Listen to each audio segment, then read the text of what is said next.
दरम्यान अर्थसंकल्पावर सामान्य नागरिकांच्या प्रतिक्रिया जाणून घेण्याचा प्रयत्न पुढारी न्यूजने केला आणि ठाण्यामधील रेल्वे प्रवाशांना नेमकं काय वाटतं जाणून घेतले आमचे प्रतिनिधी निकेश शार्दूल यांनी। पाहूया।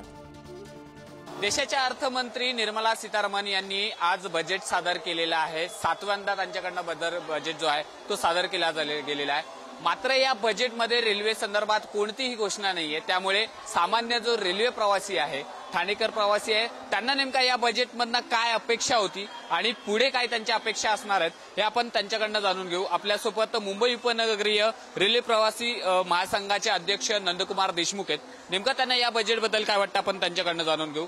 आज बजेट सादर झालेलं आहे, रेल्वे संदर्भात कोणतीही घोषणा नाहीये। एक रेल्वे प्रवासी महासंघाचे तुम्ही अध्यक्ष आहात, वारंवार तुम्ही रेल्वे संदर्भात अनेकदा मागण्या केलेल्या आहेत। या बजेटमधनं काय अपेक्षा होती तुमची, काय वाटत होतं आणि काय पुढे अपेक्षा असणार आहे?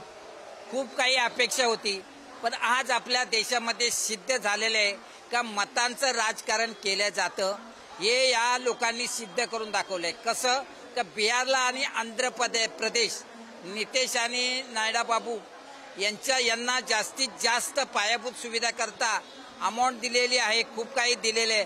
हा आम्हाला महिलांसाठी म्हणजे महिलांसाठी पण आता रेल्वे चालू आहेत, पण स्टुडंटसाठी रेल्वे चालू नाहीयेत। आम्हाला रोज म्हणजे धक्के खात यावं लागतं आणि खूप लेट ट्रेन सुद्धा असतात।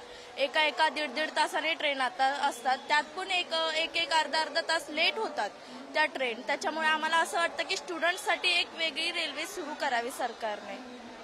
कॅमेरामन संदीप भारतीसह निकेश शार्दूल, पुढारी न्यूज, ठाणे।